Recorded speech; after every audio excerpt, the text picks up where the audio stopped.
Hello, everyone. Most people, when they think of Rimworld, they think of it as a granular colony building simulator. And reality is, it's a little bit more than that. It is a story generator. So let's begin generating a story, shall we? And here we have the Devotees of Gerard. They're a human primacy group, and their ideology's background, their religion in essence, is something like this. In an old universe of strife, Gerard, created by the architects, came to liberate the people from the old machine devils. Protecting and guiding the scattered tribes, he strove to create a world united under his sage guidance. Yet the people never trusted Gerard due to his monstrous visage. When his work was done and all of the machine devils were driven from the planet and the system, the tribes betrayed Gerard, poisoning and attacking him. Though ultimately unharmed by the attack, thanks to his incredible power, he still reacted with a deep sadness. The noble monster left the world, seeking out other planets to liberate from the threat of the machine devils. Even still, there are those who worship Gerard, idealizing his strange body and wishing to join him beyond the stars, to redeem themselves, to cast off the sins of their ancestors, and to fight alongside the noble monster for the good of all. Is there anything more noble and true? Now, the two main focal points of worship are Gerard, the noble monster, he who liberated the planet from the old machine devils, and his lieutenant, Mordecai, who died and was entombed. Sort of a martyr, in effect, a person of loyalty. Now, going over all of the precepts and everything would take far too much time, so you can pause it, and if you're familiar at all with the game, you can figure out what all this stuff is. Easy peasy lemon squeezy. But this is an evolving ideology, so as the game goes on, it will change and modify. I will point out that I kept some things generic simply because I'm feeling them out, and that the relics are all reflective back of Gerard and his conquest against the old machine devils. But moving right along, we join Isi, kicked out of her tribe, stripped naked, left with absolutely nothing. So she is on her way to try and build up her own tribe, to create something worthwhile. Now, this is a pretty big map, but the first thing that we need to do is get some food up and going. Because it's hard starting off on your own. And I'll be honest, I'm not that great of a player. However, I see this up here and the one down below, and dang it, I am bound and determined to build up that lower, larger structure. And EC needs raw materials for that, and because I'm a stickler, I would like to keep everything the same sort of block. And since all of this is marble, well, we do what we can.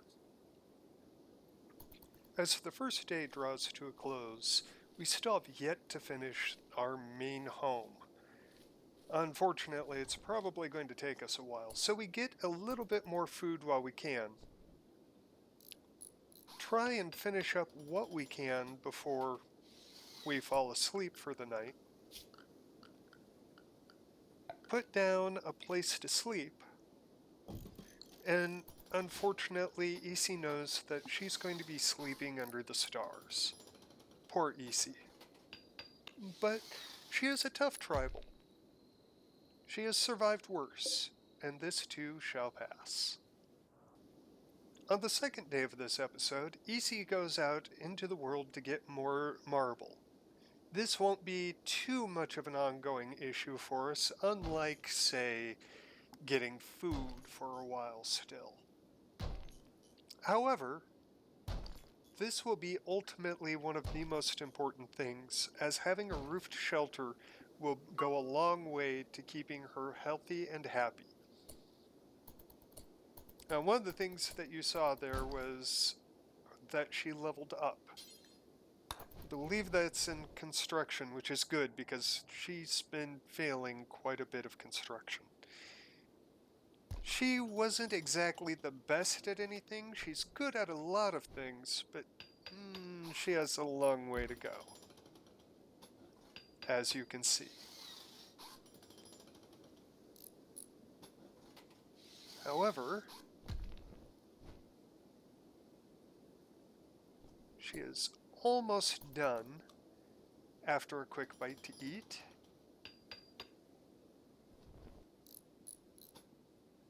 And getting interrupted by a turkey.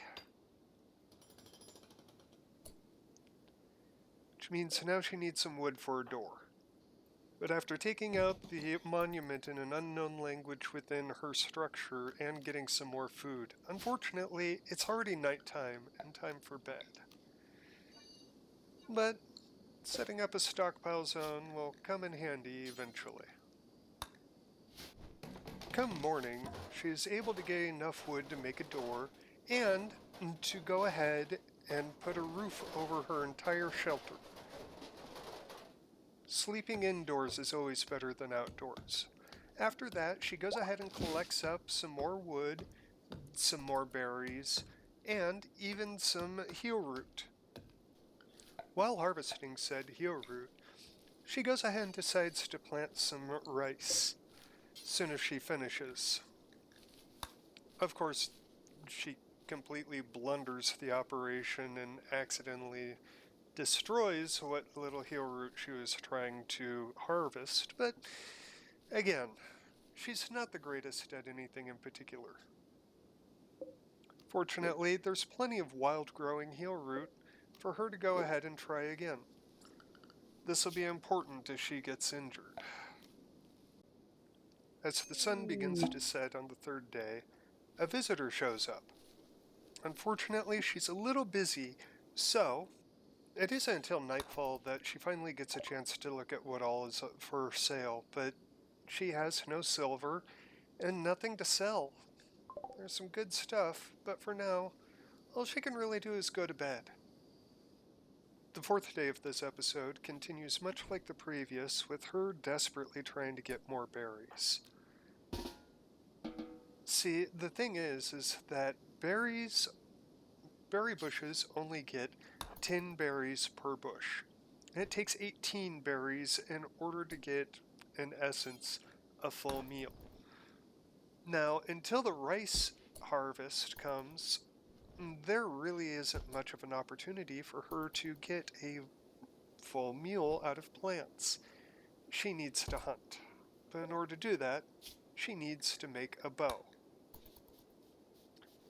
Fortunately, she does have some degree of skill in crafting, allowing her to create a recurve bow. Before she can finish her bow, though, a rabbit goes mad. Now, she doesn't have a bow yet.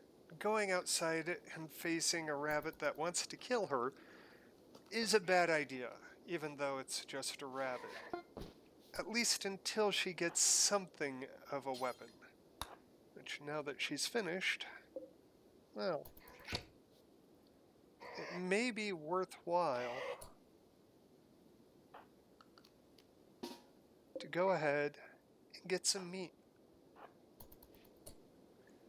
Now, if she can hit the rabbit, if she can hit the... No, she can't hit the rabbit before it hits her. Fortunately, it is a human against a rabbit. No matter how hungry, this is not Leonard Part 4. Or is it Part 6? I can never remember. No matter, she takes the time to patch herself up. Not that it takes much. She isn't wasting her precious one heal root that she's been able to get on these wounds. Not yet. It's going to take something a little more serious.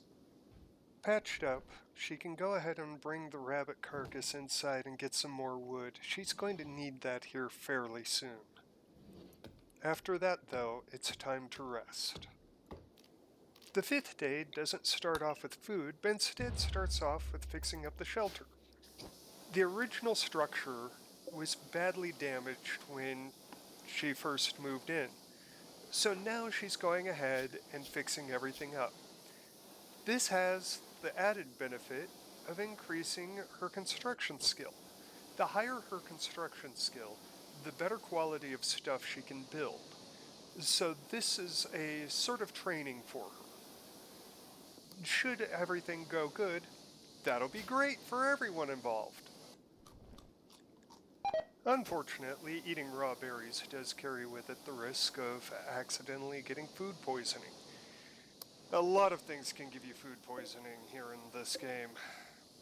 With that comes a whole bunch of debuffs, which could, in the wrong circumstances, cause a death spiral for the colony.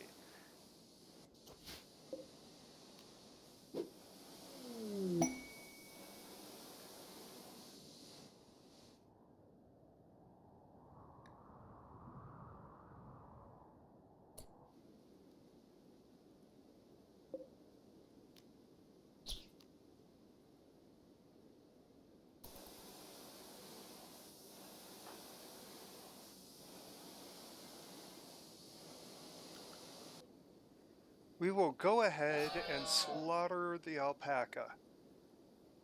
Now, she's tired, she's moving slow, so she's going to go to bed after this. But come morning, she's going to have to butcher it and then go ahead and cook it up, along with the rabbit. This won't solve all of her food woes, but it will make things a little bit easier. In the morning, she gets a big mouthful of raw meat from Rabbit just in time for a raid to happen. Her luck is just all over the place. Can't win for losing. Now, this person doesn't have very good skills, so I'm not so worried about keeping them alive. They can die for all that she cares. All that I care either.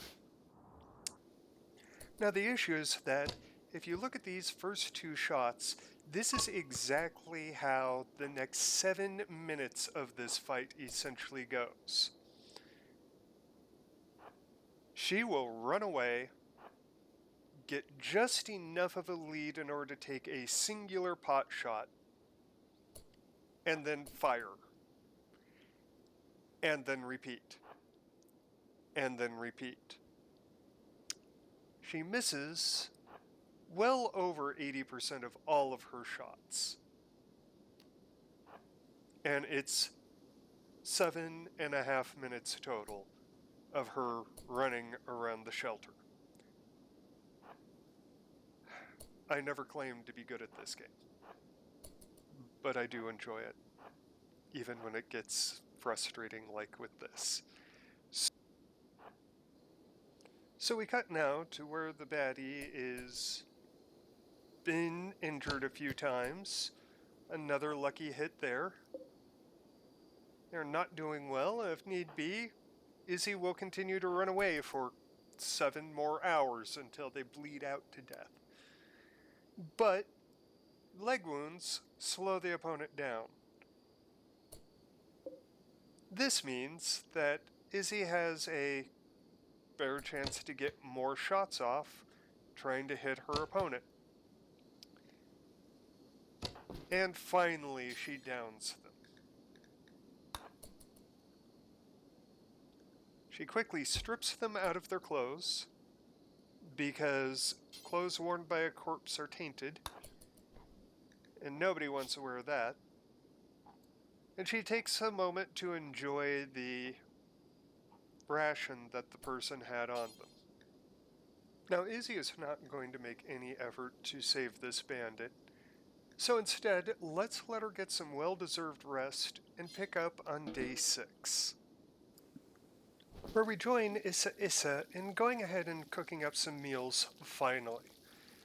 This is far better in total for her than just eating raw berries or raw meat or raw anything. She also takes the chance to finish bringing everything inside now that she has a few things cooked up. But as time goes on, we will only continue to bring it up from there.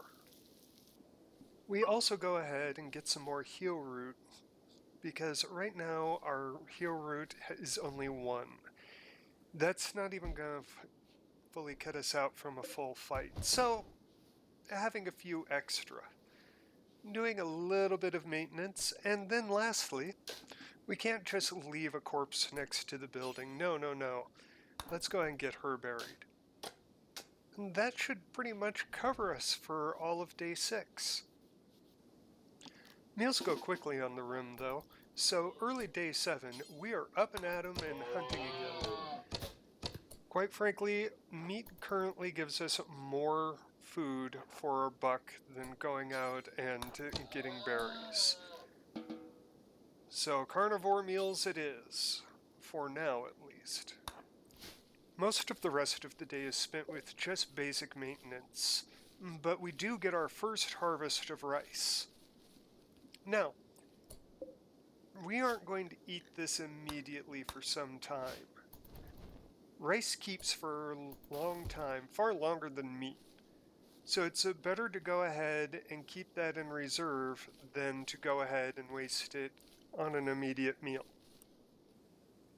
Now, the next day, before she even wakes up, we set down a tribal research spot because we need to research benches. One of the mods that I have creates this and a few other extra steps for tribals to make things a little bit more difficult.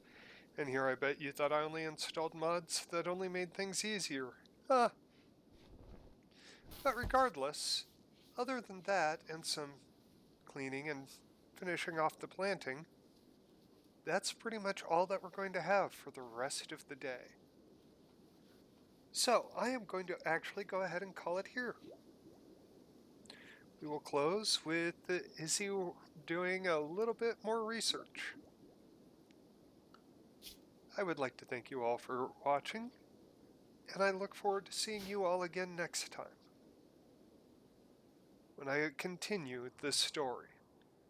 Hopefully with a little less combat that takes 7 minutes that I have to skip. Joy. Anyway, you all take care now. I'll see you then. Peace.